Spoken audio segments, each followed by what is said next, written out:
Voilà, voilà, voilà et voilà. Très chers membres de cette très grande communauté congolaise de partout dans le monde, bonjour, bonsoir, bon après-midi, bon mardi. Aujourd'hui c'est le mardi, nous sommes déjà le 16 avril 2024. Il est exactement 16h54 minutes ici à Champaign, ici à Illinois, ici à Urbana, ici à Chicago. Nous sommes aux États-Unis. Nous vous disons déjà merci à vous qui êtes connectés. Nous vous disons merci à vous qui serez connectés. Nous vous disons à vous qui vous appelez Maman Triagen El Carenta. Maman Triagen El Carenta. Aujourd'hui, je vais beaucoup te saluer parce que c'est ton jour. On m'a dit que ton anniversaire, c'est déjà dans 2 jours ici. Voilà, Maman Triagen, bon anniversaire anticipatif. Et aussi, nous vous disons merci de toujours nous suivre. Nous disons à ceux qui sont déjà connectés, je vois les gens se connecter déjà, à ceux qui seront connectés, de bien vouloir partager ces directs. Nous avons commencé ce même sujet hier. Nous les continuons aujourd'hui. Peut-être que si Dieu le permettait ou que nous ne terminions pas, nous allons encore le continuer demain. Voilà, mais pour éviter la monotonie, peut-être que demain nous changerons à un autre sujet. Déjà, je vous prie, à vous qui nous suivez, de publier ces directs. Nous disons aussi merci à Dieu qui nous a, vous et nous, donné l'occasion de nous voir encore une fois de plus en ce moment. Merci à tous ceux qui nous suivent très souvent. Je parle prophète Jean-Marie Kankanga. Nous vous disons merci infiniment. Tatukalombo Serge Ilunga, merci infiniment. Tous ceux qui nous suivent de près ou de loin, tous ceux qui ont l'habitude. Ces derniers temps, maman, grâce de Dieu. Maman, grâce de Dieu, que Dieu vous bénisse. Voilà, je suis en train de partager dans quelques groupes. Je vous prie aussi de nous aider. Souvent, ça nous prend du temps avant de commencer parce que nous devons partager dans beaucoup de groupes. Et nous sommes presque les seuls à le faire, à part le prophète Babawang, ou des fois aussi, ou souvent et chaque fois, il nous demande aussi de le faire. Voilà. Nous allons aujourd'hui parler d'un sujet très important que nous avons commencé hier. Nous avons posté aussi ça sur Facebook, YouTube. Nous avons vu les gens vraiment faire de bons commentaires positifs. Les gens ont beaucoup aimé. C'est un sujet qui est un sujet compliqué. C'est vrai que la Bible ne s'interprète pas avec l'intelligence humaine. Papa Michael Manguidi, Papa Toto, prophète Toto, merci d'être connecté. Prophète, aujourd'hui je te demande si tu veux intervenir. Je crois qu'à un moment je vais chercher mon ordinateur. Je demanderai aux gens qui voudront intervenir si on a le temps peut-être d'appeler peut-être, je demanderai peut-être.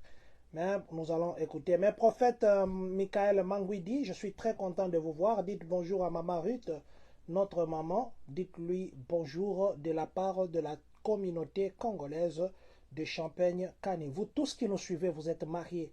Nous disons bonjour à votre couple, nous disons bonjour à votre famille. Voilà. Monsieur Romain Chipama, vous nous suivez depuis le Congo. Monsieur Christian Ilunga, vous nous suivez depuis le Congo. Nous vous disons merci de toujours nous soutenir. Merci de toujours vous connecter quand nous venons. Voilà.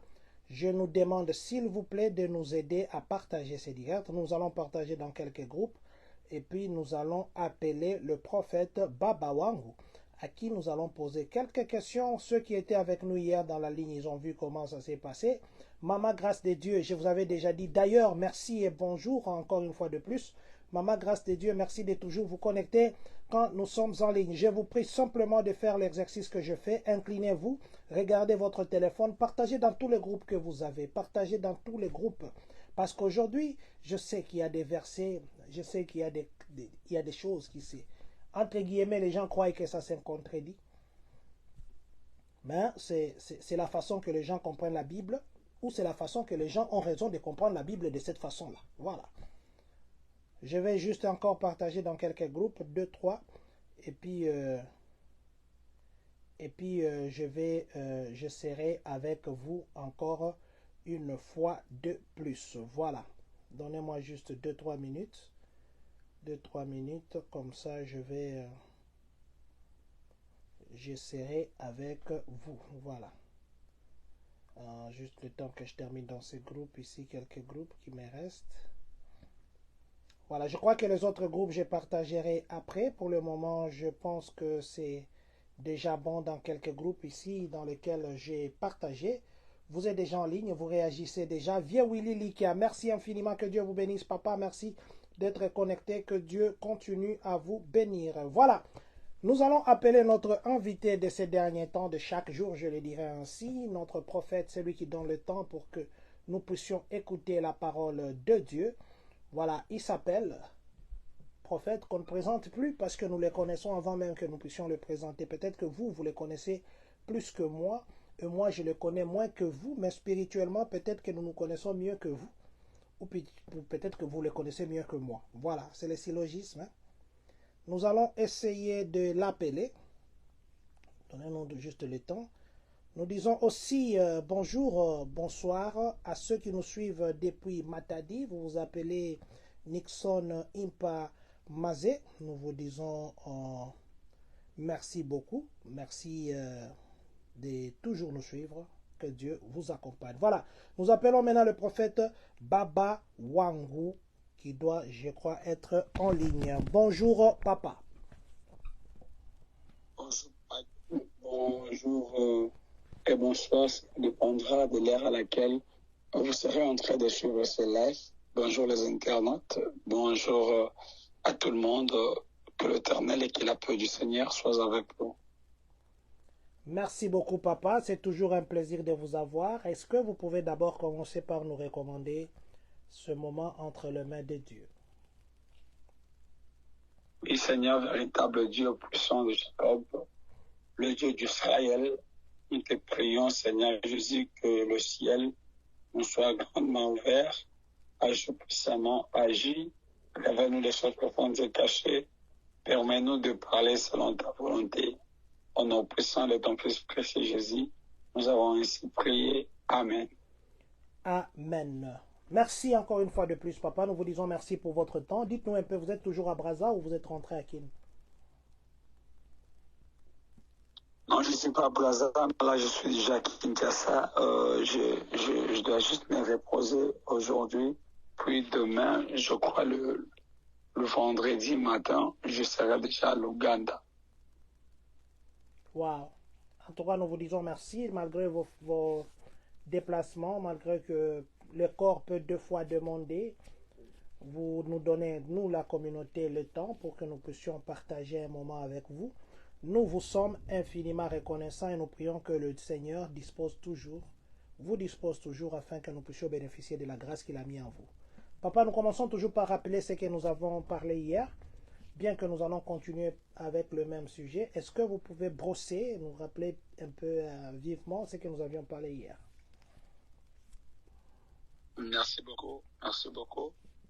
Papa John, je prierai à tout le monde d'essayer un peu de partager, de maximiser le partage. Maximisons le partage, essayer un peu de participer sur la liste de ces gens-là qui se soucient aussi des autres. Est-ce qu'on peut essayer de partager le live? Partageons le live.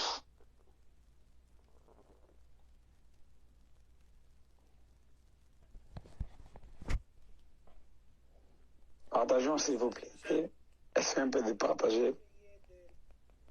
Yeah, je vois qu'il y a des gens Maximisons simplement le partage. Je vois qu'il y a des gens qui partagent déjà. Que Dieu vous bénisse. Ok, glory to God. Alors, on peut alors commencer. Hier, c'est normalement le même thème d'hier que l'on doit encore posséder aujourd'hui ou encore avancer avec le même thème aujourd'hui. La question nous a été posée de savoir est-ce que il existe-t-il normalement la contradiction de la Bible?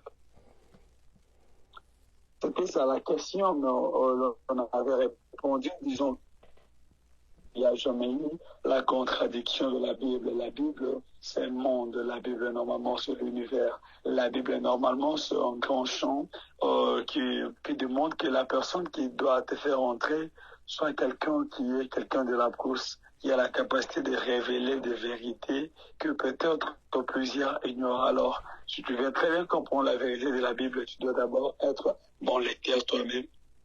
Tu dois beaucoup normalement prendre le temps de lire la Bible juste, alors tu finiras par comprendre beaucoup de choses et tu finiras par dire que la Bible ne s'est jamais contredit.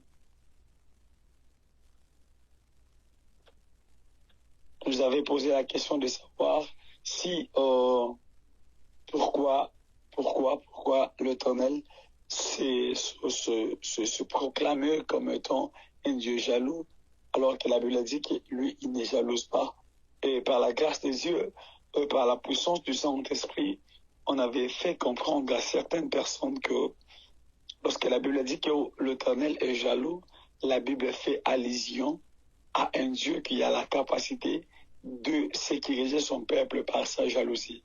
Donc Dieu est jaloux. Pourquoi? C'est parce que l'Éternel, le même Dieu, qui a la capacité de nous protéger contre le malin. Donc, lorsque le malin arrive, lorsque le malheur veut nous attendre, il se dit non, et sont mes enfants. Alors toi, tu n'as pas le droit de les retoucher. C'est un peu dans ce sens-là qu'on dit qu'il est jaloux. Donc la jalousie de Dieu n'est pas pour nous faire du mal, mais la jalousie de Dieu, c'est pour nous protéger normalement. Lorsque Dieu est jaloux pour nous protéger. Dieu est jaloux pour nous faire du mieux. Dieu est jaloux pour nous faire comprendre qu'il nous aime plus que toute autre personne. Voilà un peu ce que l'on avait parlé hier.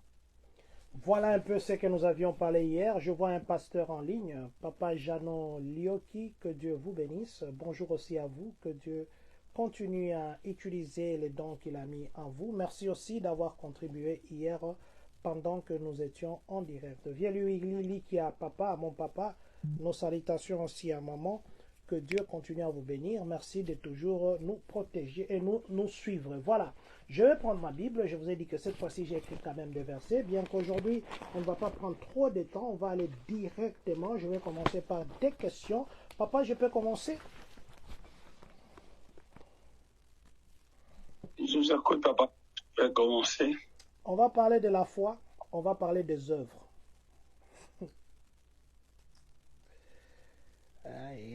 La Bible ici, elle est intéressante. Romains 3, 20, papa. Romains 3, 20.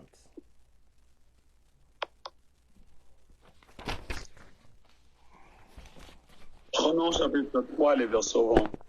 Je vais prendre aussi chez moi ici. Si vous avez trouvé, papa, vous pouvez commencer. Je vais aussi essayer dès que je l'aurai trouvé. Bon, la Bible dit. Je lis au nom du Jésus, Romains chapitre 3, les versets 20. Amen. Car nul ne se justifie devant lui par les œuvres de la loi, parce que c'est par la loi que vient la connaissance du péché. Voilà. C'est la même chose que chez moi ici. On dit, car nul ne sera justifié devant lui par les œuvres de la foi, et de la loi plutôt, puisque c'est par la loi que vient la connaissance du péché. Maintenant, si nous prenons Jacques 2, 14. Jacques 2, 14. Jacques 2, 14, la Bible dit ça. Mais Père, que sert-il à quelqu'un de dire qu'il a la foi s'il n'a pas les œuvres? La foi est-elle le sauver? Contradiction ou pas contradiction, papa? Non, il n'y a pas la contradiction là. En fait, si la Bible parle des œuvres de la foi, la Bible ne fait pas allusion simplement aux premières parenthèses que nous avions lues dans les livres précédents. Les œuvres de la foi. Là-bas, on a dit quoi? Lis-moi le premier. Moi, je reste dans le livre de Jacques. Lis-moi le premier verset. Dans Romains 23, 20, la Bible dit ceci. Car nul ne sera justifié devant lui par les œuvres de la foi. Ici, la Bible dit que ce ne sont pas les œuvres de la foi qui nous justifient. Non, continue avec la lecture. Je vais attendre les sons par la loi. Non, plutôt par les œuvres de la loi, je disais. Excusez-moi. Car nul ne sera justifié devant lui par les œuvres de la loi, puisque c'est par la loi que vient la connaissance du péché. Ah oui, mais tout est clair. On n'a pas dit les œuvres de la foi. On a très bien éclairé, on a mis le pont sur les i et les berres sur les t. On a martelé sur les œuvres normalement de la loi. Les œuvres de la loi, c'est quoi? Les œuvres de la loi, c'est ce que Moïse prêchait à son peuple. Parce que Moïse était un bon prédicateur qui a eu à prêcher son peuple sur la loi. Et la Bible dit qu'on ne sera jamais justifié par ses œuvres. Pourquoi? C'est parce que la loi produit ce qu'on appelle le péché. Parce que on ne peut jamais parler du péché si on n'a pas parlé. On ne peut jamais normalement parler de la loi si on n'a pas parlé de la justice. Mais dans Jacques, si on peut parler. Dans Jacques 2,14, papa, ma version dit ceci. Mes frères, que sert-il à quelqu'un de dire qu'il a la foi s'il n'a pas les œuvres? Pourtant, de l'autre côté, on nous dit qu'on ne peut pas être justifié par les œuvres. Mais ici, on nous dit qu'on ne peut pas avoir la foi sans avoir les œuvres. Donc, si nous partons dans l'esprit des Romains, ça veut dire que les œuvres ne servent à rien. Mais si nous venons dans l'esprit de Jacques, Jacques met l'accent sur les œuvres. Romain veut nous faire comprendre quoi? La foi ancienne, la foi dans l'Ancien Testament, parce que la foi existait même dans l'Ancien Testament. Mais c'était l'ombre des choses à venir. Donc la foi qui servait aux serviteurs de Dieu d'opérer dans l'Ancien Testament, c'était plus la foi qui pouvait donner la vie. Parce que la Bible est en train de dire que tous ceux qui sont venus devant moi sont des voleurs et des brigands. Personne n'a donné la vie. Donc la foi à ce temps-là était incapable de donner la vie. Voilà pourquoi Jacques est en train de marteler. Il dit que la foi sans les œuvres, c'est une foi morte. Elle ne produira rien. Pourquoi? C'est parce que lui ne fait pas allusion normalement à ce qui se faisait à l'ancien temps. Il fait allusion à ce qui s'est fait dans la nouvelle alliance. Mais maintenant, où il veut nous faire comprendre que la foi doit être accompagnée des œuvres. Or, les œuvres de la foi ne sont plus les fruits normalement de l'esprit. Les œuvres de la foi, c'est normalement tout ce qui accompagne la foi, parce que la foi vient de ce qu'on entend. Or, si la foi venait de ce qu'on entend, donc la foi tire son origine normalement de la parole. Et si on peut parler des œuvres de la foi, donc nous devons parler normalement de ce qu'on appelle abstis normalement de la parole. Ce que l'on peut dire que les éléments de la parole. Or, qu'est-ce que la parole dit? La parole nous donne normalement des orientations sur ce que nous pouvons et sur ce que nous ne pouvons pas. Sur là où nous pouvons et sur là où nous ne pouvons pas. Donc la parole nous éclaire. Si la foi est basée sur la parole, automatiquement, notre foi aura des œuvres. Et les œuvres en question nous permettront de toucher à la gloire de Dieu. Pourquoi? C'est parce que nous vivons la foi non sous la loi, mais sur la grâce. Nous sommes en train d'expérimenter la foi, mais non tout en s'attachant sur la loi, nous nous sommes accrochés que sur la grâce, sur la parole de Dieu. Parce que la foi ne vient que de ce qu'on entend. Qu'est-ce qui sauve, papa? Ce sont les œuvres ou c'est la foi? Non, la Bible dit très bien que or sans la foi, il est impossible de lui être agréable. Ce qui peut nous sauver, ce qui peut encore très bien sauver, c'est la foi. Mais si nous restons ici dans Jacques, papa, si vous lisez Jacques 2, 14, la dernière phrase pose une seule question. La foi peut-elle le sauver? Ça, c'est dans la Bible. La foi peut-elle le sauver? La Bible même se pose la question si la foi peut sauver. Comment une foi peut sauver? Je crois que Dieu existe. Ça, c'est au niveau spirituel. Sur le plan maintenant physique, qu'est-ce que je fais de l'existence de ces dieux? Parce que la foi ne peut pas agir en soi. La foi, c'est abstrait. Les actes, c'est physique.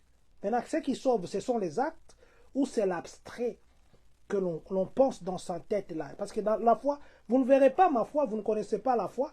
Vous me verrez faire l'acte de la foi. Mais vous ne voyez pas ma foi. Maintenant, ce qui sauve dans ces cas, c'est quoi? Est-ce que c'est la foi? Si c'est dans la foi, donc nous contredisons Jacques. Est-ce que ce sont les œuvres? Si ce sont les œuvres, nous contredisons Romain. D'accord, gloire à Dieu pour cette belle question. Papa John, vous devez comprendre une vérité. À ce qui concerne la foi, lorsqu'on parle des œuvres de la foi, nous devons comprendre qu'il y a les œuvres, normalement, ce sont les fruits. Les œuvres, normalement, c'est ce que la foi donne. Or, il est impossible que l'homme parle de la foi sans pour autant parler de la parole.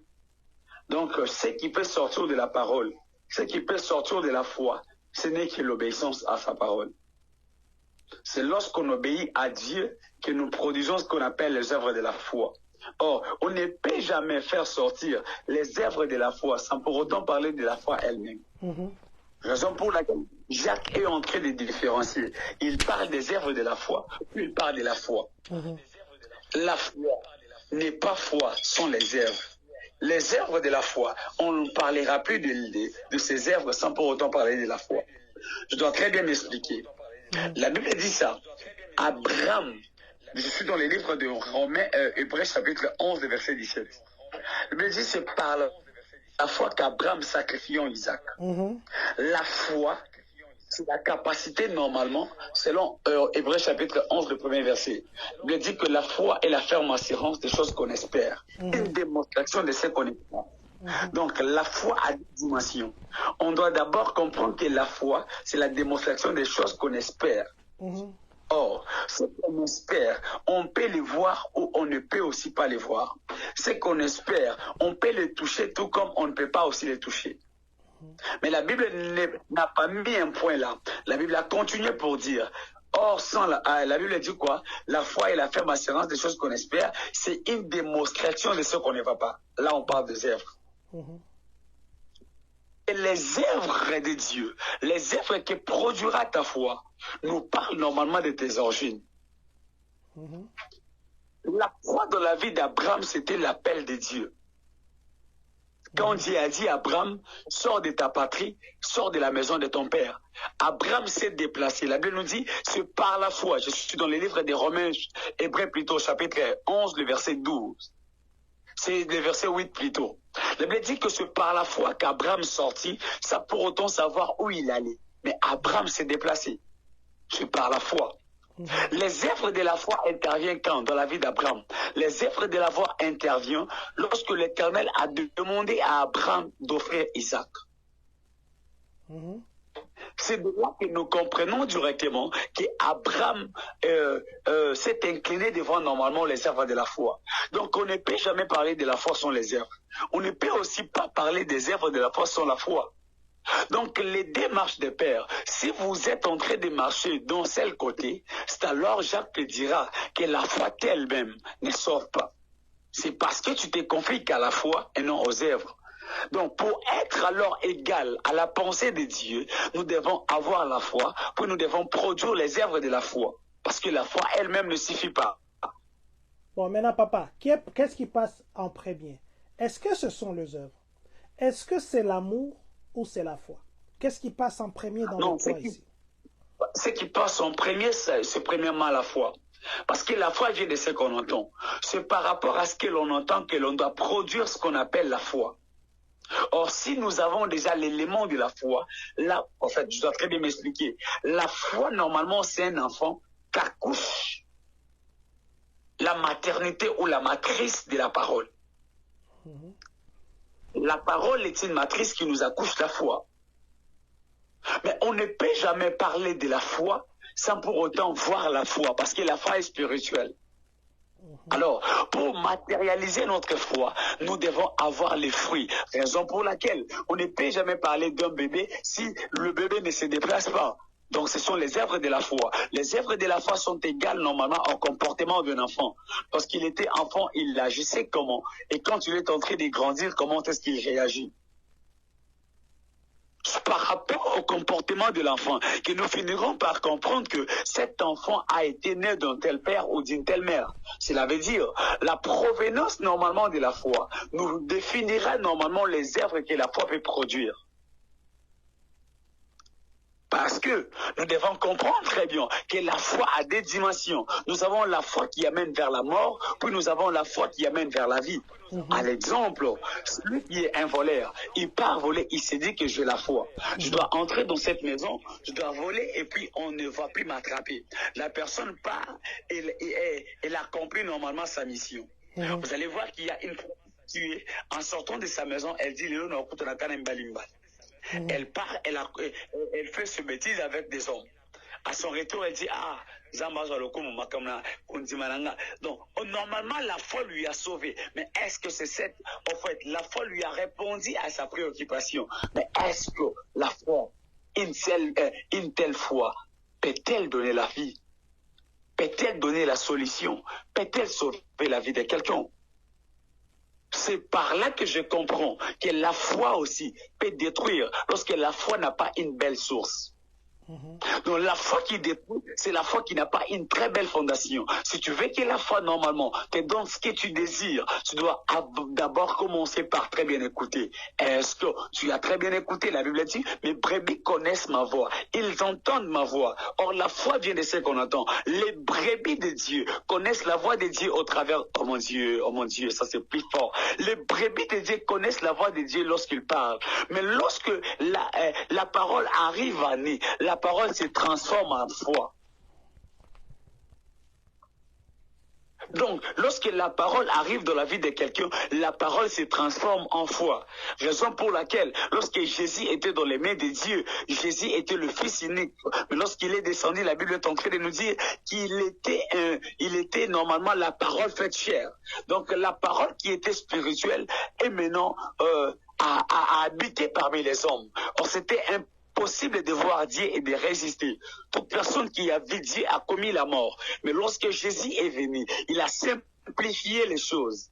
Jésus a amplifié normalement les choses, il a allégé les choses, jusqu'au point où, lorsqu'on a vu Jésus, nous avons vécu ensemble avec lui, on a mangé ensemble, et personne n'est mort. Pourquoi? C'est parce que la grandeur ou l'efficacité de Dieu a été normalement amenée dans la petite, normalement, taille, dans la taille de l'homme, ce qu'on appelle la foi. Lorsqu'elle vient, elle sort comme la parole, elle vient, elle nous positionne. Et quand elle sortira de nous, elle n'est pas la foi, elle devient l'œuvre de la foi.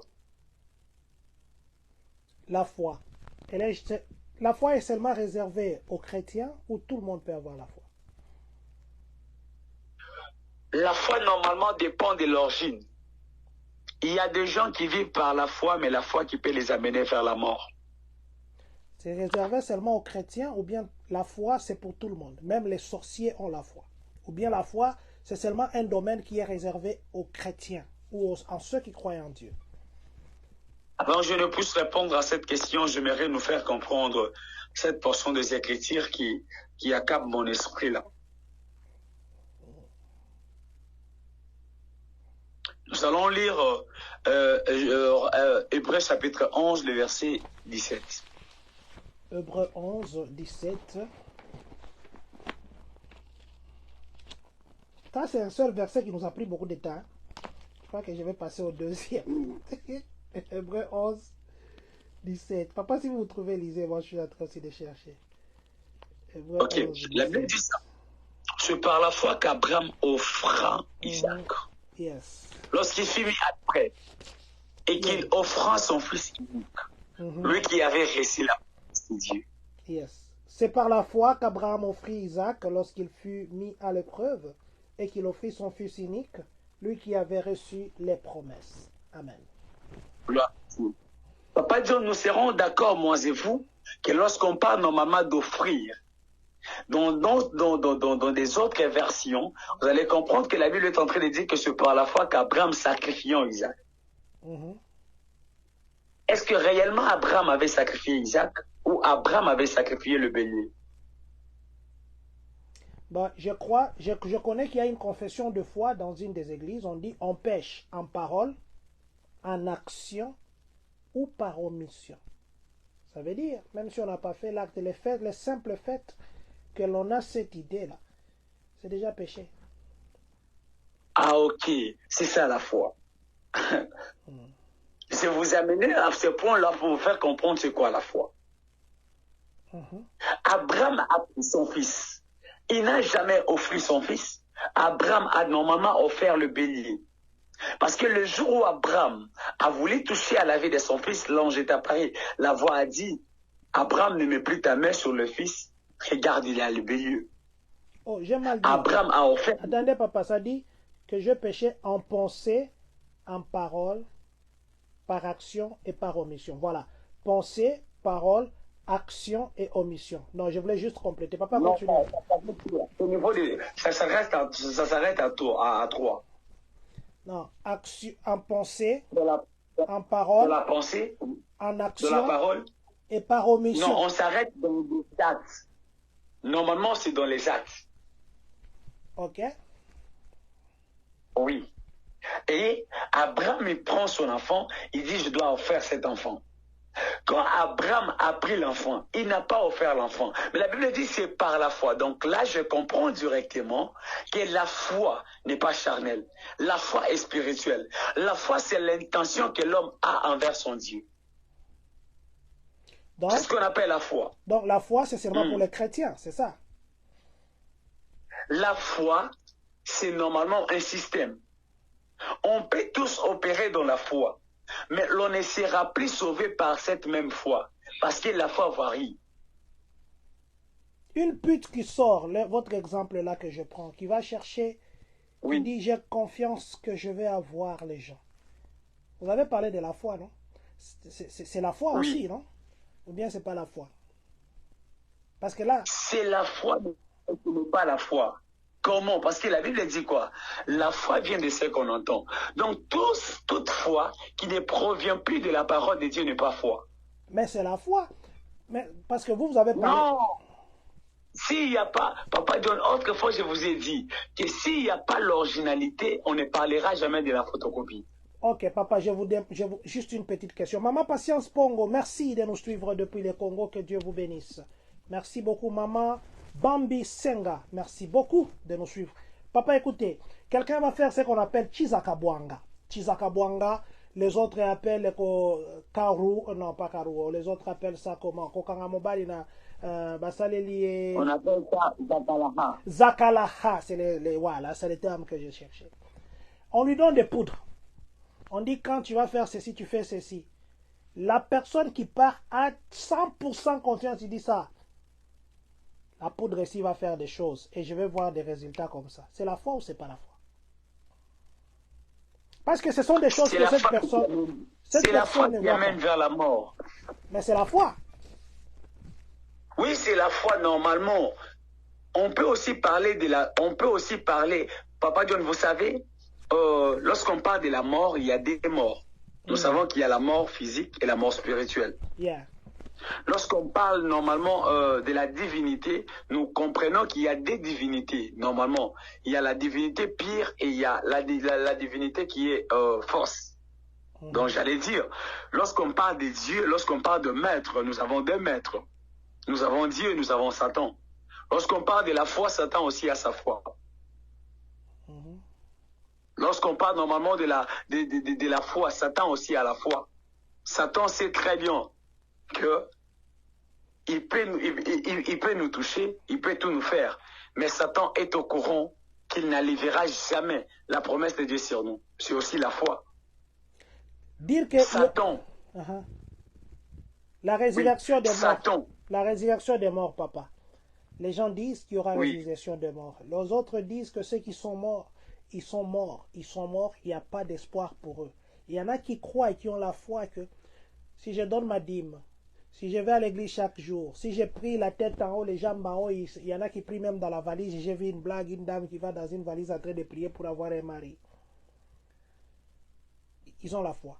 Il y en a qui disent que si on appelle ça comme bon, on a église, ton église, je donne, j'aurai la résurrection, j'aurai la vie éternelle. Et il y en a qui disent que ceux qui sont morts, ils sont morts pour de bon, il n'y a pas la résurrection. Nous allons prendre un verset. Ésaïe 26, 19. Ésaïe 26, 19. Excusez-moi de vous avoir changé des sujets parce que je sais qu'aujourd'hui on va respecter l'heure. J'essaie aussi d'être dans l'heure. Ésaïe 19. 26, 19.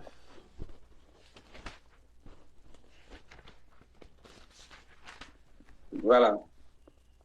La Bible dit ça. Que tes morts revivent, que mes cadavres se relèvent. Réveillez-vous et tressaillez de joie, habitants de la poussière, car ta rose est une rosée vivifiante, et la terre redonnera le jour aux ombres. Voilà. Ici, Esaïe est en train de dire que les morts vont ressusciter. Je crois bien. Oui. Voilà. Maintenant, si nous prenons maintenant, nous partons maintenant dans Job 14, 12. Job 14, 12. Je ne sais pas si vous trouvez, vous pouvez lire. La Bible dit ça. Ainsi l'homme s'est couché et se relèvera. Ainsi l'homme s'est couché et ne se relèvera plus. Il ne se réveillera pas tant que le ciel subsisteront. Il ne sortira pas de son sommeil. Voilà. Job est en train de nous dire que les morts, ils resteront morts, ils ne vont jamais ressusciter. Esaïe nous dit que les morts vont ressusciter. Contradiction ou pas? Non, il n'y a pas la contradiction. Comment Quand ça? vous lisez Job, vous lisez Job, vous devez comprendre déjà qu'au verset 13 du même chapitre 14, la Bible dit « Oh, si tu voulais me cacher dans les séjours des morts, m'y tenir à couvert jusqu'à ce que ta colère fût passée, et me fixer un terme auquel que tu te souviendras de moi. » Vous voyez déjà que c'est autre chose. Et lorsqu'on part au verset 14, la Bible dit « Si l'homme, une fois mort, pouvait revivre, j'aurais de l'espoir tous les jours de mes souffrances jusqu'à ce que mon état vie a changé. » Vous voyez le verset là que vous venez de lire là? Oui. Ça, c'est les conditionnels. Les conditionnels, ça veut dire que c'est le doute méthodique. Si l'homme pourrait, ça veut dire que l'homme ne survivra pas. Parce que si c'était que l'homme devait survivre, on dirait quand l'homme survivra. Parce que là, même dans les Écritures, on met les conditionnels. Les conditionnels, c'est quelque chose qui peut ou ne pas arriver. C'est conditionnel par rapport à quoi? La phrase est conditionnelle parce que il y a des autres qui ne ressuscitera plus au dernier temps. Ceux qui sont morts dans les péchés, ils sont morts une seule fois pour toutes. Et c'est à la résurrection. La résurrection qui se fera ne sera plus la résurrection de tout le monde. La résurrection qui se fera, c'est la résurrection d'une catégorie de gens. La Bible dit très bien que lorsque l'autre époux viendra, il sera dans les airs. Alors, ceux qui sont morts en Abraham, ceux qui sont morts en Jésus, ressusciteront. On n'a pas dit ceux qui sont morts dans les péchés ressusciteront, mais on a dit ceux qui sont morts en Jésus. Ce sont eux qui vont ressusciter. La résurrection n'est pas faite pour tout le monde. La résurrection est faite pour nous qui sommes enfants de Dieu. Moi, je sais qu'un jour je partirai, mais je sais encore très bien que je ressusciterai au dernier temps. Ça, je le sais. Donc, s'il y a des autres qui n'auront pas la chance normalement de ressusciter, c'est là normalement, c'est par rapport à ce qu'on y a à commettre. Est-ce que je peux accompagner ce verset par un autre pour peut-être que nous puissions bien nous comprendre, papa? D'accord, vas-y. Si nous pouvons prendre Luc 16, 19 à 31, ça c'est long. Hein? Luc 16, 19 à 31. Je crois que je voudrais bien lire très rapidement. Nous sommes dans Luc 16, 19 à 31. Je vais lire au nom du Seigneur. Amen. Il y avait un homme riche qui était vêtu de pourpre et de fin lin, et qui chaque jour menait joyeuse et brillante vie. Un pauvre nommé Lazare était couché à sa porte, couvert d'ulcères, et si désireux de se rassasier de miettes qui tombaient de la table du riche. Et même le chien venait encore lécher ses ulcères. Le pauvre mourut, et il fut porté par des anges dans le sein d'Abraham. Le riche mourut aussi, et il fut enseveli. Dans le séjour des morts, il leva les yeux et tandis qu'il était en proie au tourment, il vit de loin Abraham et Lazare dans son sein. Il s'écria, « Père Abraham, aie pitié de moi, et envoie Lazare pour qu'il trempe le bout de son doigt dans l'eau et me rafraîchisse la langue, car je souffre cruellement dans cette flamme. » Abraham répondit, « Mon fils, souviens-toi que tu as reçu tes biens pendant ta vie, et que Lazare a eu le mot pendant la sienne. Maintenant, il est ici consolé, et toi tu souffres. D'ailleurs, il y a entre nous et vous un grand abîme, afin que ceux qui voudraient passer d'ici vers vous, ou de là vers nous, ne puissent pas le faire. » Le riche dit, « Je te prie donc, Père Abraham, d'envoyer Lazare dans la maison de mon père, car j'ai 5 frères. C'est pour qu'il leur atteste ces choses, afin qu'ils ne viennent pas aussi dans ce lieu des tourments. » Abraham répondit, « Ils ont Moïse et le prophète, qu'ils les écoutent. » Et il dit, « Non, Père Abraham, mais si quelqu'un de mort va vers eux, ils se repentiront. » Et Abraham lui dit, « S'ils n'écoutent pas Moïse le prophète, ils ne se laisseront pas persuader quand même quelqu'un de mort ressusciterait. » Voilà. Ça, ici, on est en train de nous parler que quand quelqu'un est mort, il ne va pas retourner. Ils sont en train de faire leur conversation dans les cieux. Maintenant, si nous partons maintenant dans Samuel, papa, si nous pouvons prendre 1 Samuel 28. Pardon, je dois expliquer une chose. Papa John, déjà, le passage que vous venez de lire n'est pas une vérité. Normalement, c'est une parabole.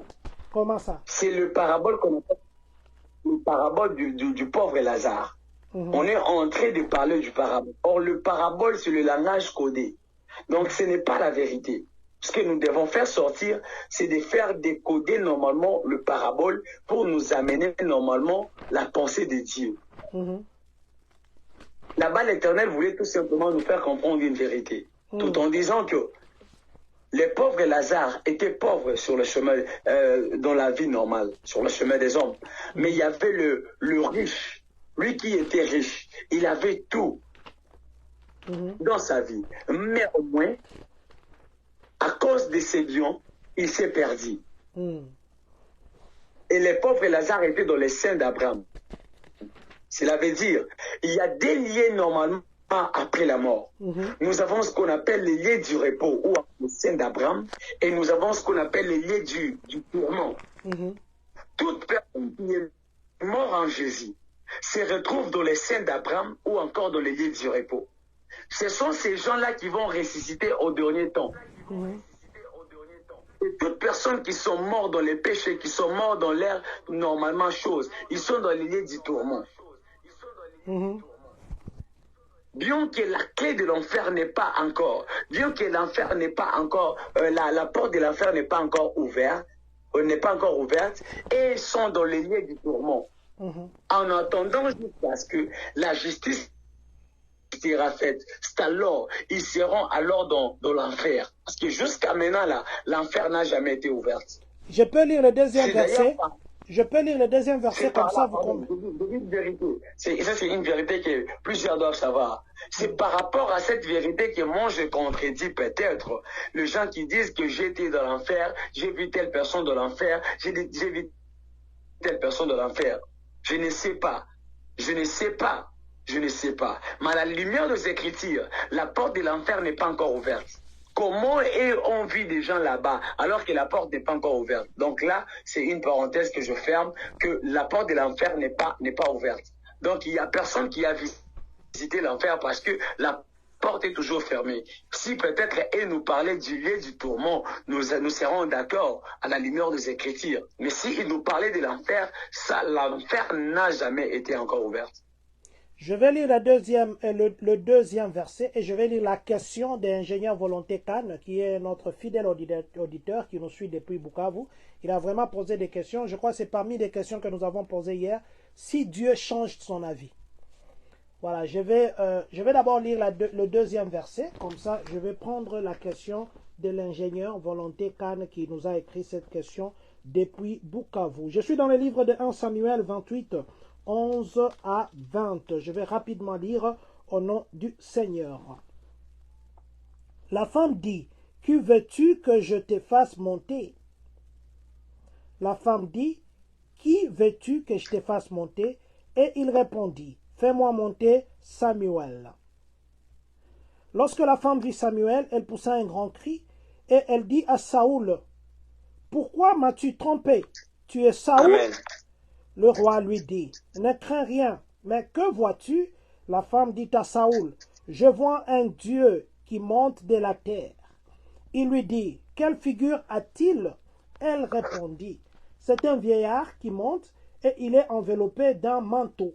Saoul comprit que c'était Samuel et il s'inclina le visage contre terre et se prosterna. Et le verset 15 dit ceci, Samuel dit à Saoul, pourquoi m'as-tu troublé en me faisant monter? Saoul répondit, je suis dans une grande détresse, les Philistins me font la guerre. Et Dieu s'est retiré. Il y a quelqu'un qui m'appelle, je vais l'appeler après. Excusez-moi parce qu'il y a les gens qui m'appelaient.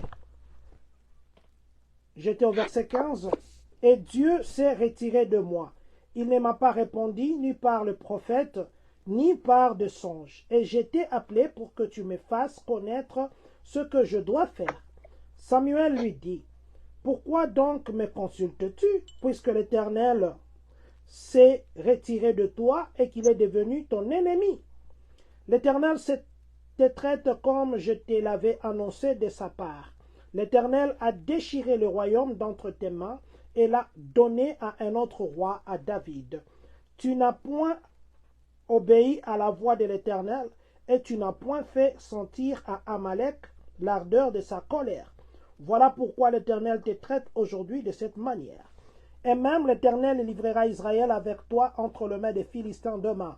Toi et tes fils, vous serez avec moi, et l'Éternel livrera les camps d'Israël entre tes mains et entre les mains des Philistins. Le dernier verset dit ceci, ça c'est le 20. Aussitôt Saoul tomba à terre de toute sa hauteur, et les paroles de Samuel les remplirent de froid. De plus, il manquait de force, car il n'avait pris aucune nourriture de tous les jours et de toute la nuit. Ici, si nous suivons, c'est un mort qu'on a réveillé pour qu'il parle et trouver une solution. Est-ce que ce n'est pas une contradiction? Non, ce n'est pas une contradiction. Là, normalement, c'est normalement une magie. C'est normalement ce qu'on appelle la nécromancie. La nécromancie, c'est la capacité de faire appel aux morts, de ressusciter les morts. En fait, ce n'est pas ressusciter les morts, c'est juste de faire appel à l'esprit des morts. Donc c'est chrétien ça aussi, dans les chrétiens? Pardon, Papa John. Lorsqu'on parle de la résurrection de notre temps, la résurrection de ce dernier temps, du dernier temps plutôt, c'est la résurrection que l'homme doit ressusciter. L'homme ressuscite pour ne pas mourir encore. Parce que nous savons très bien que devant nous, il y a une période qu'on appelle millénium, où nous allons faire 1000 ans avec l'époux. Alors, lui, il a été invoqué par une occultiste. Un occultiste, si encore je peux le dire, une sorcière d'ailleurs. La personne appliquait ce qu'on appelle la nécromancie. La nécromancie, ceux qui ont la connaissance sur la nécromancie savent très bien qu'ils ont la capacité d'appeler le mort. Normalement, ce n'est plus la personne là qui doit ressusciter ou qui doit revenir. C'est juste la voix ou encore l'esprit de cette personne-là qui doit revenir. Or, si l'esprit revenait, l'esprit dans la nécromancie peut parler même dans les murs. Dans la nécromancie, si l'esprit revient, l'esprit peut parler même dans un arbre. Vous sentez qu'il y a l'arbre qui est en train de parler. Vous sentez qu'il y a peut-être le mur qui est en train de bouger et la voix est en train de sortir. Lorsqu'il a vu que Samuel est sorti, Samuel n'a pas sorti brièvement. Samuel est sorti, il était normalement couvert. Il a fermé ses yeux. Il ne faisait que parler. Pourquoi Samuel devait sortir? C'est parce que Samuel devait donner normalement Continue l'orientation à Saül. Continue à parler, papa, parce qu'il y a mon fils qui dérange. Je vais juste lui demander de s'écarter un peu. Continue, papa. Oui. Samuel devait normalement donner l'orientation à Saül. Samuel est à Paris. Samuel a donné une prophétie. Disons que la royauté n'est plus d'entre les mains de Saül et la royauté a changé la direction. Posons-nous la question.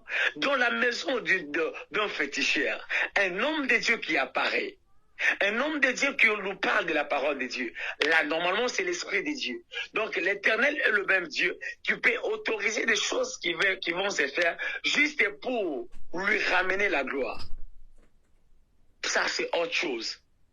Ça, ce n'est plus la résurrection. Ça, c'est juste, on a fait l'appel de la mort. On a appelé l'esprit de quelqu'un. Ce n'est pas la résurrection. Parce que si c'était la résurrection, on allait voir que Samuel n'allait pas encore mourir, n'allait pas encore rentrer dans les séjours des morts. Mais Samuel est sorti. Parce que Samuel, il peut juste accomplir une mission. Et lorsqu'il est venu, il a accompli la mission de Dieu. Alors, la mission de Dieu, c'était quoi? L'Éternel voulait faire comprendre à Saül que même lorsque tu es roi, je ne te connais pas. Je t'ai déjà rejeté. Je mis ma confiance sur David. Alors, c'est parce que c'était pour le bien de Dieu. L'Éternel a autorisé que Samuel puisse sortir pour révéler à Saül, normalement, la pensée de Dieu. Ça, c'est pas la résurrection. Parce que si c'était la résurrection, normalement, Samuel ne devait pas encore mourir. Mais après les révocations, il lui a encore remis là où il était. Et il est rentré là où il était. Donc ça, c'est pas la résurrection. Mais dans ces cas-là, la Bible permet aussi que les gens puissent s'adresser aux morts. Parce que là, la Bible n'a pas condamné que Saül puisse s'adresser aux morts ou qu'on s'adresse aux morts. La Bible a permis qu'on s'adresse aux morts. Ça veut dire qu'il y a des gens qui font des cultes de mort ou quand quelqu'un meurt, il est en train de lui dire, si cette mort est entre les mains de quelqu'un, va, je te donne cette machette. Venge toutes les personnes. Est-ce que nous devons dire aussi que ceux qui font cette pratique dans d'autres églises, c'est condamnable?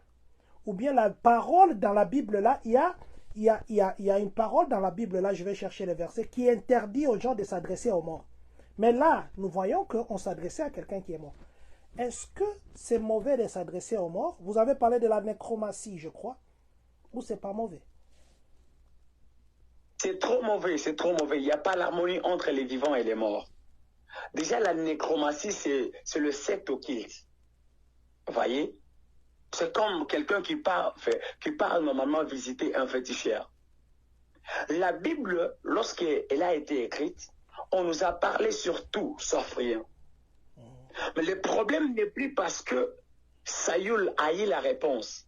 Le problème, c'est la suite de la vie de Saül. Quand tu l'as consulté la magicienne, est-ce qu'à la fin, Saül a réussi dans la bataille ou il a perdu? S'il a perdu, donc la voie que Saül a prise n'était plus bonne. Je vais prendre un verset. Donc pour ceux qui peuvent faire les apparitions, faire des appels des morts, nous vous interdisons parce que la Bible en défend. La Bible est contre ça. La Bible dit que non, il n'y a pas l'harmonie entre les vivants et les morts. Au moment Bishop Bimelangai, bien aimé, tu dois chercher la délivrance. Ce n'est pas la pensée de Dieu. Papa John, je vais donner un verset pour je vais très bien expliquer. Je suis dans les livres normalement d'un Corinthiens chapitre 15, le verset, je crois, le verset 29. Ok. La Bible dit ça. Autrement, que feraient ceux qui se font baptiser pour les morts? Si les morts ne ressuscitent pas absolument, pourquoi se font-ils baptiser pour eux?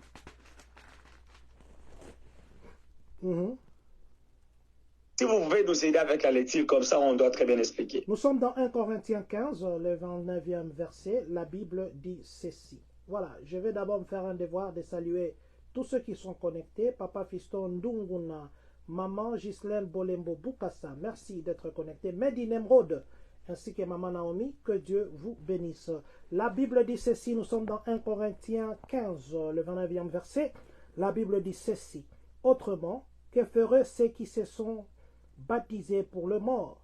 Si les morts ne ressuscitent absolument pas, pourquoi se font-ils baptiser pour eux? Et alors très bien comprendre une vérité ici. Il y a un mouvement qui s'est fait dans l'église, je suis en train de prêcher, dans l'église catholique où on s'est fait baptiser pour les morts. Quelqu'un est mort et on s'est dit la personne qui est vivante doit se faire baptiser à la place de son frère. C'est ce qui se faisait à l'ancien temps. Et la Bible est normalement d'interdire ces choses. Parce que ici on dit quoi? Autrement, on dit qu'est-ce feraient ceux qui se font baptiser pour les morts? Si le mort ne ressuscite absolument pas, pourquoi se font-ils baptiser pour eux? Pour nous. Et nous, pourquoi nous sommes, nous, en tout à l'air en péril? Chaque jour, je suis exposé à la mort. J'ai l'atteste, frère, par la gloire dont vous êtes pour moi, ainsi j'ai en Jésus. Je me limite par là. Donc on dit qu'il y avait des gens qui se faisaient baptiser, non pas dans le baptême de la repentance, comme Jean l'a dit, mais c'était le baptême des morts. Donc ils se faisaient baptiser parce que leurs frères sont morts. Alors le coin de Kodanga Koufi, Nana la baptisé na place naïe. J'ai promis, le salut. Papa, pardon, j'ai promis à Papa Israël aujourd'hui que je serai vraiment à temps. Il me reste 3 minutes pour que ça soit 1 heure juste. Papa Israël, non, il me reste 6 minutes pour que ça soit 3 heures juste. Papa Israël, vous permettez? Je sais que je vous ai mis stop par rapport, plutôt, j'ai mis pause à ce que vous disiez. Je m'excuse de vous avoir pris la parole. Mais je voudrais bien lire quelques questions de nos auditeurs qui sont en ligne. Comme ça, moi, je vais écrire ça. Je vais vous rappeler que vous étiez en train de parler de mort. Je vais vous reprendre ça. Mais je voudrais juste lire deux questions. Il y a un frère qui a posé 2 questions qui est à Bukavu. Et il y a une maman qui s'appelle La Beauté Naturelle, maman Rachel, qui vient de poser une question qui est avec nous aux États-Unis. Je vais prendre sa question parce qu'elle est courte. Et puis, je vais prendre les 2 questions de notre compatriote qui est à Bukavu. Comme ça, je prends aussi leurs questions pour qu'ils me disent qu'on ne les lit pas. Si vous permettez. Alors. Voilà, parce qu'on reste avec peu de minutes, sinon je risque de ne pas lire. Maman La Beauté Naturelle dit ceci. Et si quelqu'un voit trop d'irrégularités dans la vie et va demander la réponse au cimetière auprès de ses parents, est-ce que c'est mauvais? C'est trop mauvais. C'est trop mauvais. Normalement, lorsque la personne meurt, il y a une séparation entre l'homme et son esprit. Alors quand quelqu'un voit au cimetière et la personne commence à parler et que tu vois quelqu'un apparaître, la personne n'est plus la personne que toi tu penses. La personne, c'est juste quelqu'un qui a juste porté l'esprit, qui a juste porté l'image de la personne dont tu es allé chercher. Et la personne peut te conduire dans les erreurs. Je dois donner un témoignage. Il y a un enfant qui est venu, il m'a dit, prophète, je sais que j'ai beaucoup entendu les gens parler de vous. Alors, je suis venu, je ne sais pas si vous pouvez faire quelque chose. Je lui dis, vous voulez quoi? Il me dit, est-ce que vous avez la capacité normalement de faire parler un mort? Je lui ai dit, la Bible dit que tout pouvoir m'a été donné dans les cieux et sur la terre. Donc, si le pouvoir de Dieu m'a été accordé, j'ai la capacité de tout faire. Mais je sais une chose, tout m'est permis, mais tout n'est pas utile. À la fin, la personne m'a dit, je vais causer avec mon père. C'est quelqu'un de l'autre côté du Bas-Congo. On l'avait laissé ce qu'on appelle un Kodia. À la fin, il a détruit normalement le principe et il ne savait plus comment parler avec son arrière-grand-père. Alors, il est venu me consulter. Moi, je savais que c'était juste pour ramener sa femme, lui faire comprendre que nous avons la capacité de les faire, bien que nous ne pouvons plus les faire. Je lui dis, appelle-moi ta fille. Et il appelle sa fille, je prie, la fille tombe. Automatiquement, l'esprit de la personne commence à parler. Papa John, écoute ce que l'esprit me dit. Vous devez acheter les makasu.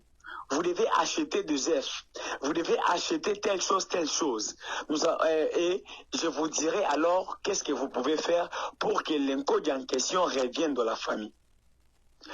À la fin, je dois remettre l'esprit. Après avoir remis l'esprit, j'ai prié, l'esprit a quitté le corps. L'enfant s'est rétabli.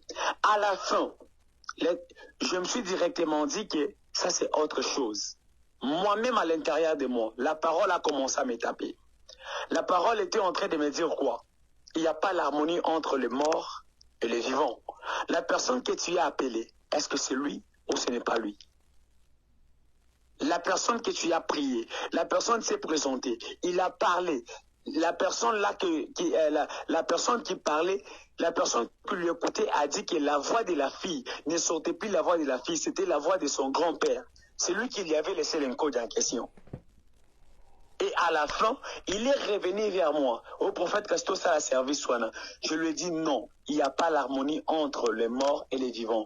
J'avais fait juste pour te faire comprendre que nous pouvons le faire, mais tout m'est permis, mais tout n'est pas utile. Je ne paie jamais. Tout m'est permis. Aujourd'hui. Mais tout n'est pas utile. Ça me rappelle quelqu'un qui disait... Moi, avec ce monsieur-là, on ne cause pas. Pourquoi? C'est parce que j'ai arrêté le service. Alors que j'avais directement compris que c'est permis. Donc, je peux le faire parce que j'ai le pouvoir. Je peux appeler le mort, j'ai le pouvoir. Mais tout m'est permis, mais ce n'est pas utile. Donc, si je le fais, ça devient un péché. Alors, je ne peux jamais le faire.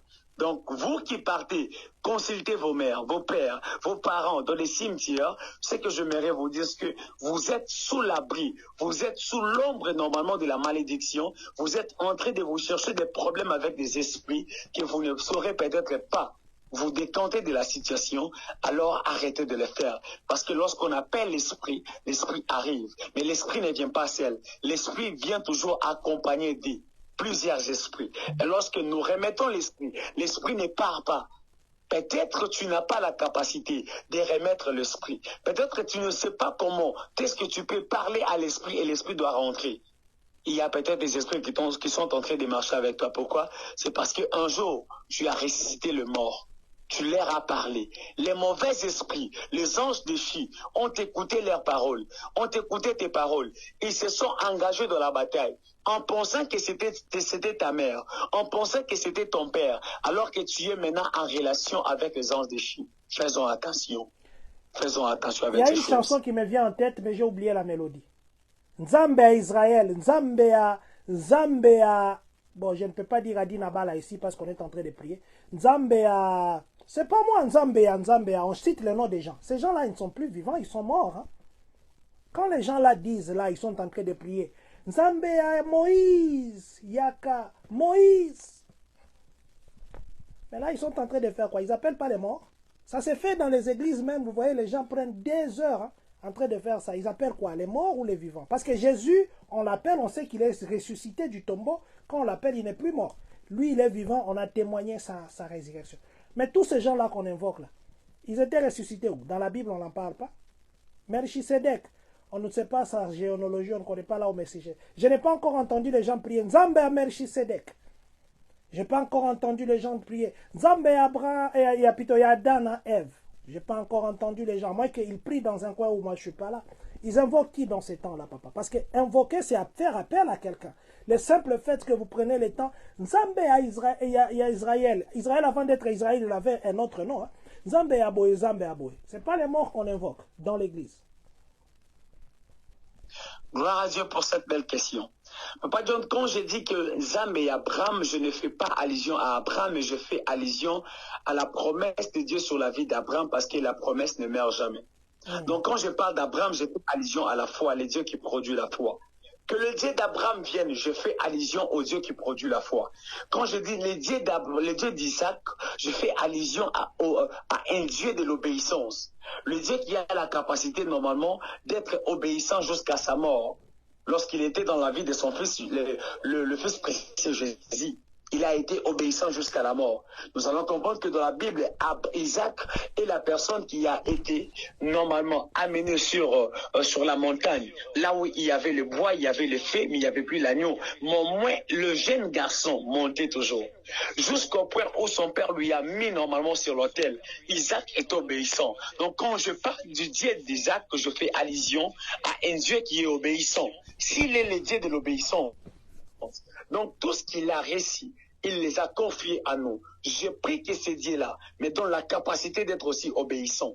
Quand je fais allusion au Dieu normalement de Jacob, je fais allusion à ce Dieu-là qui a la capacité de nous faire quitter d'un lieu vers un autre. Parce que Jacob a commencé d'un lieu pour finir en Israël. Donc il a commencé de quelque part pour finir quelque part. Normalement, quand je fais allusion au Dieu d'Élie, je fais allusion à ce Dieu-là qui est le Dieu de la justice. Parce que la Bible dit que Moïse a appelé le prophète de Baal. Ils sont montés sur le mont Carmel. Élie leur a dit que le feu descende. Invoquez votre Dieu. Donc le fait qui se faisait s'appelait la justice. C'est dans la justice que nous allons voir qu'il y a des autres qui sont coupables et il y a les autres normalement qui ne sont pas coupables.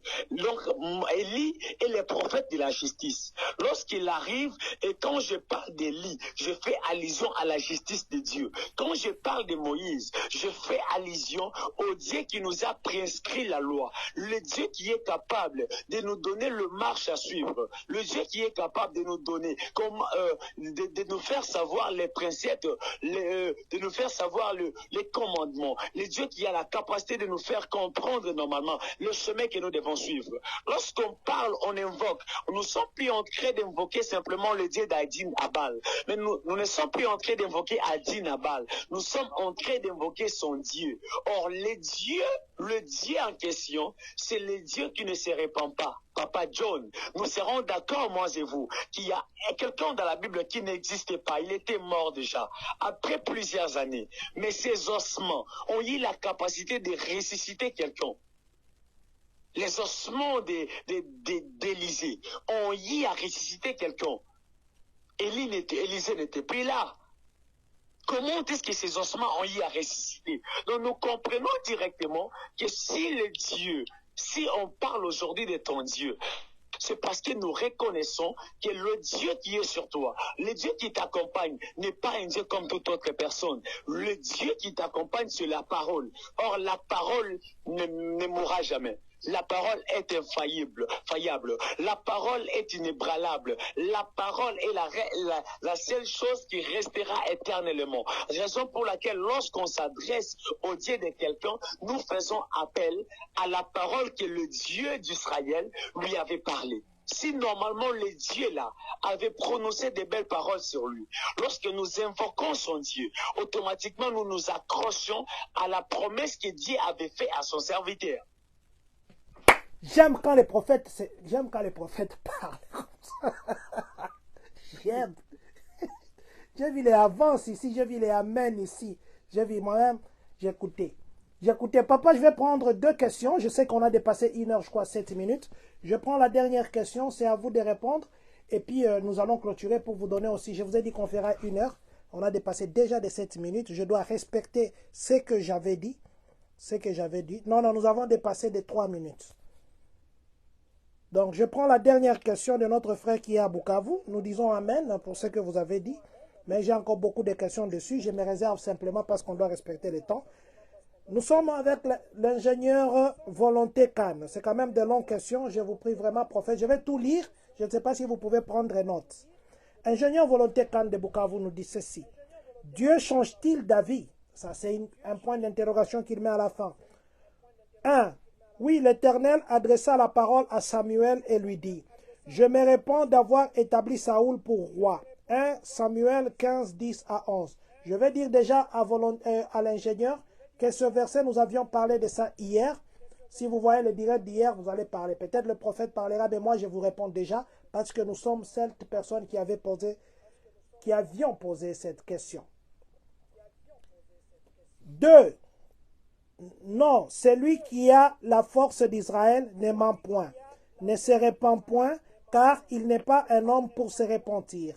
1 Samuel 15, 29. parce qu'il veut dire que 1 Samuel 15, 29 contredit l'autre Samuel. 3, il dit ceci. Oui, l'Éternel l'Éternel s'est répanté d'avoir établi Saoul comme roi d'Israël. Notez que les 3 citations ci-dessus sont toutes du même chapitre, du même livre. En plus, la Bible montre que Dieu s'est repenti à plusieurs reprises. Il a continué par dire ceci. Le Seigneur se répand qu'il a fait l'homme. Genèse 6, 6.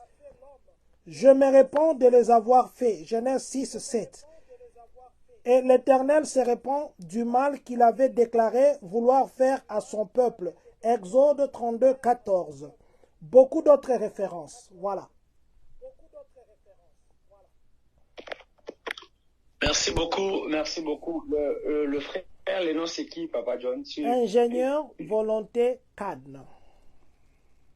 D'accord. Ingénieur Volonté, que l'Éternel vous bénisse. J'ai aimé votre intervention. Je prie que le Dieu d'Israël vous fasse énormément du bien parce que je vois que vous avez la matière.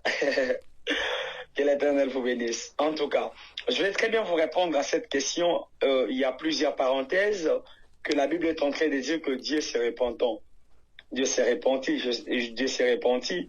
Alors, il y a aussi une autre parenthèse qui dit que Dieu n'est pas un fils de l'homme pour il n'est pas un fils de l'homme pour mentir, ni encore un fils de l'homme pour se repentir. Donc, Dieu ne se repent jamais. Voilà.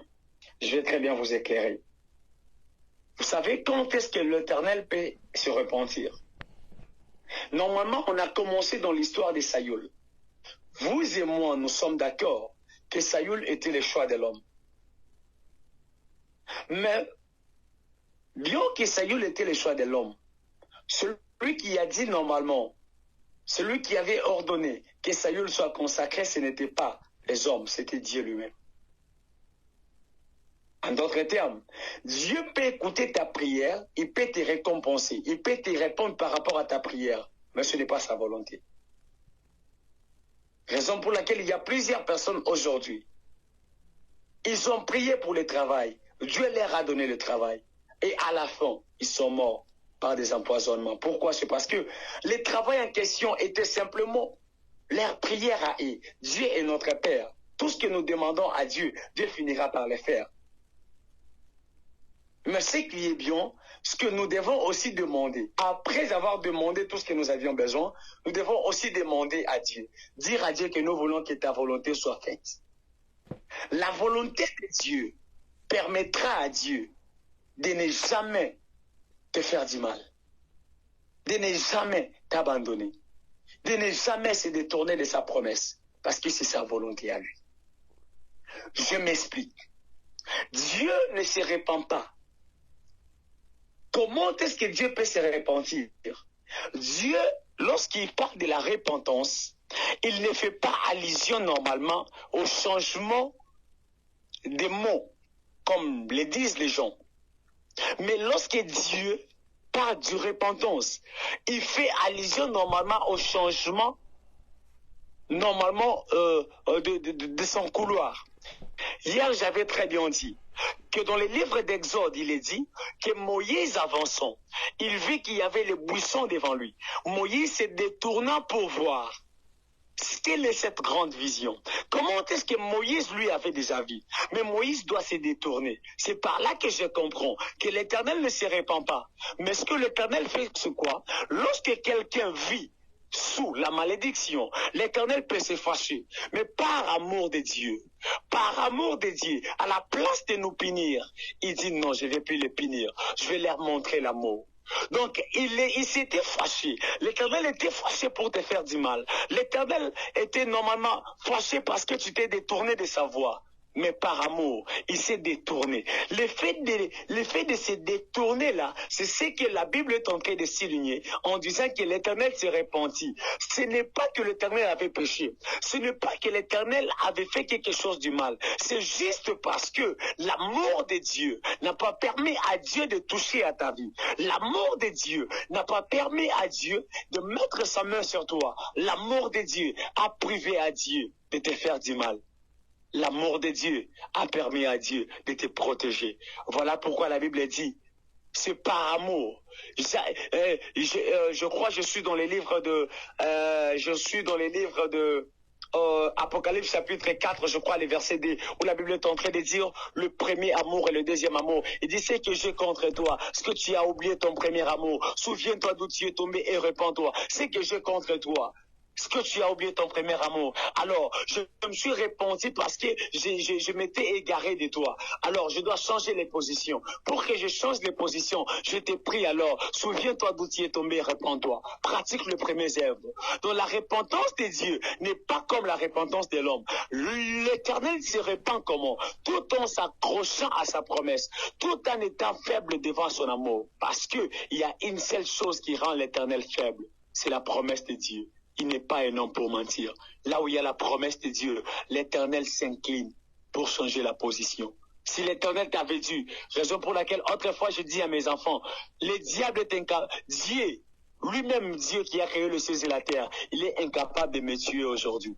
Les enfants ont dit, papa, comment ça? Je leur ai dit, mais sûrement il y a la promesse de Dieu. Si l'Éternel me tuait aujourd'hui, il sera menteur. Parce qu'il m'avait dit qu'avant la fin de cette année, je verrai la gloire de Dieu. Je n'ai pas encore vu. Je ne suis pas encore arrivé aux États-Unis, n'est-ce pas? Mais Dieu m'avait dit que je viendrai, non? Alors, si l'Éternel me tue aujourd'hui, il sera menteur. Alors, qu'est-ce que l'Éternel fera? L'Éternel doit se repentir. Il doit se dire quoi? La repentance de Dieu, c'est la capacité normalement, c'est la capacité de faire quitter Dieu dans sa taille et d'amener Dieu dans la dimension de l'homme. Donc l'homme, l'Éternel qui est Dieu, il doit se repentir, il doit quitter normalement le ciel. Lui qui ne peut jamais habiter avec les hommes, il doit quitter les cieux, il doit descendre pour habiter avec nous. Donc la repentance, quand Dieu parle de la repentance, il fait allusion normalement à son amour. C'est par amour de Dieu que l'Éternel s'est accroché à sa promesse. Si l'Éternel vous aime, il doit s'accrocher à sa promesse et il ne vous fera plus du mal.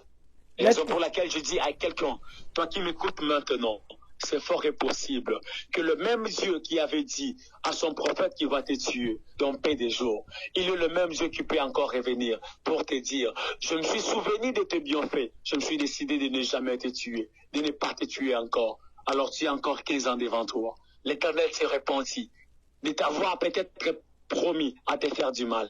Il s'est décidé de te faire du bien. L'amour de Dieu pousse Dieu à changer la position. L'amour que Dieu a pour toi le poussera à changer la décision. Peut-être que tu t'étais mal comporté, mais ce soir, je suis venu te dire que l'Éternel s'est décidé de changer la décision.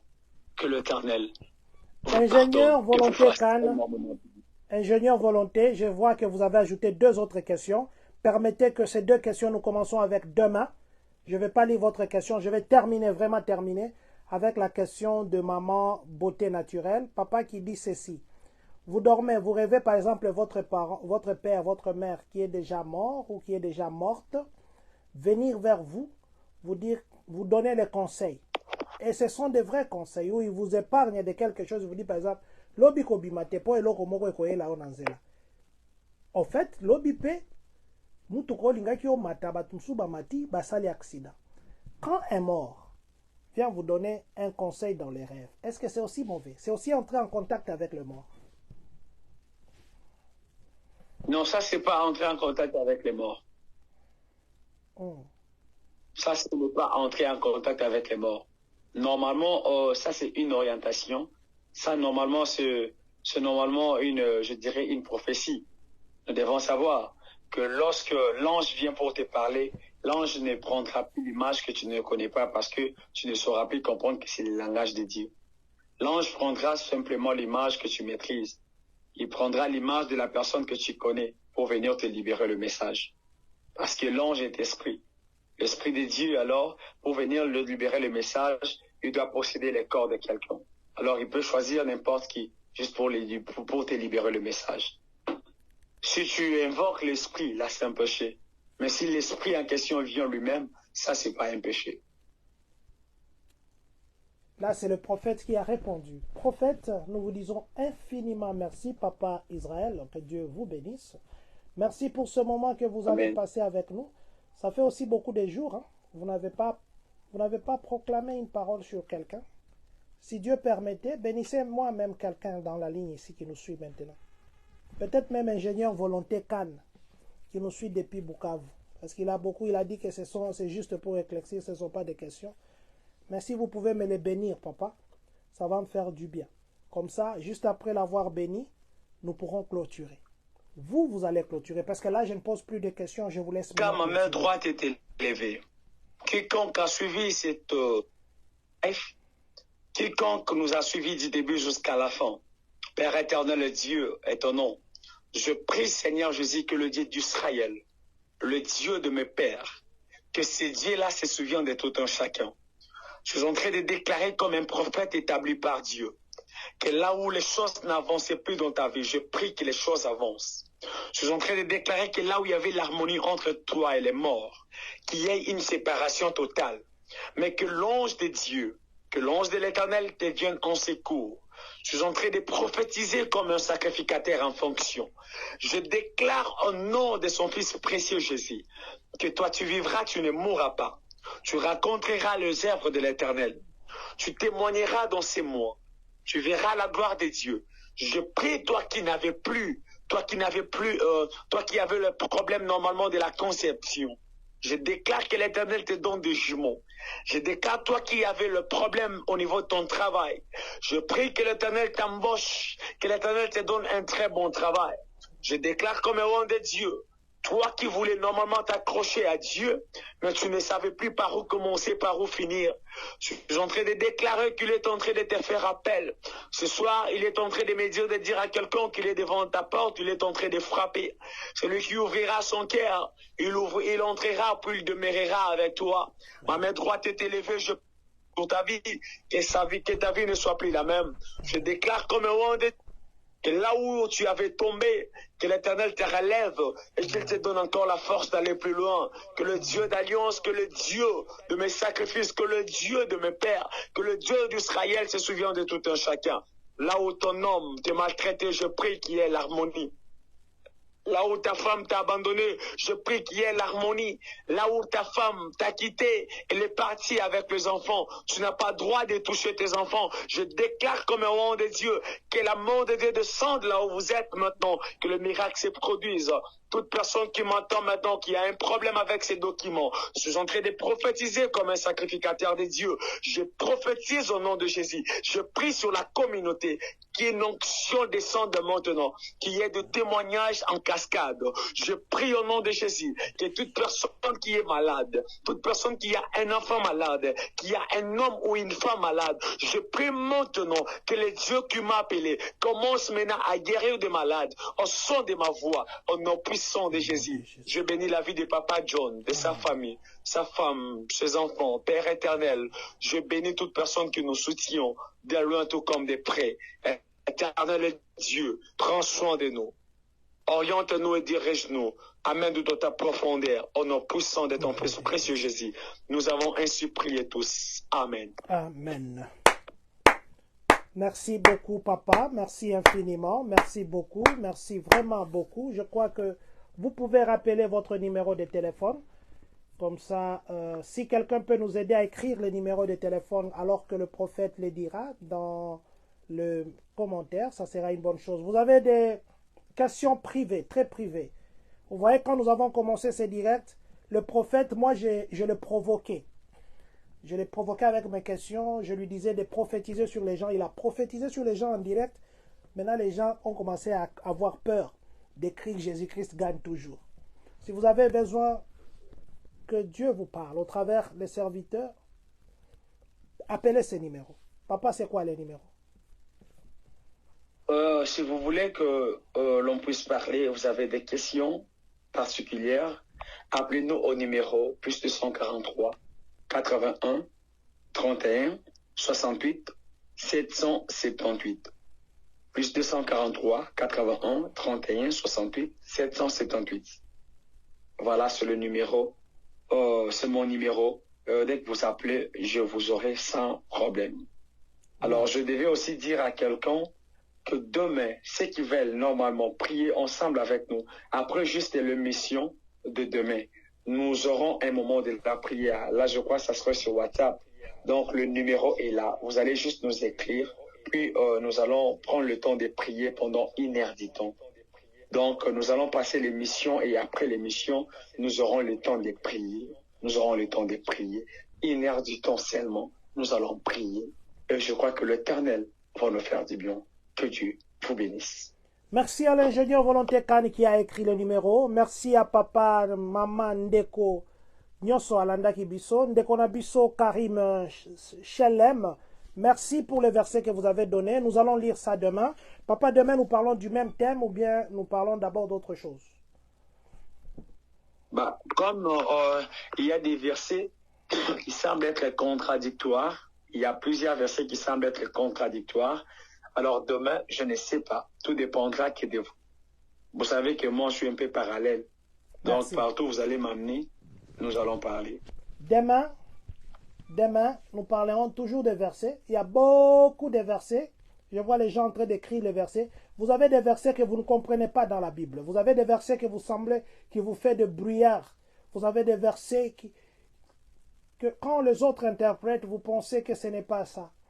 Ingénieur a dit, on a beaucoup de versets. Je vous prie de mettre tous ces versets-là dans les commentaires aujourd'hui. Demain, tout ce que moi je vais faire, on va faire réponse à vos questions. C'est ça les directs de demain. Réponse à vos questions par rapport... c'est mieux d'en parler sur Messenger. Voilà, on va faire ceci. Demain, j'aurai l'ordinateur ici. Vous allez appeler par Messenger. Quand nous passons en direct, vous posez vos questions directement. Demain, les directs de demain, c'est seulement réponse au verset incompris. Réponse au verset incompris avec le prophète Israël Baba Wang. Ceux qui veulent découvrir le prophète dans sa dimension prophétique, la semaine prochaine, nous allons commencer encore d'autres directs comme ça. Cette fois-ci, d'abord, qu'il nous enseigne.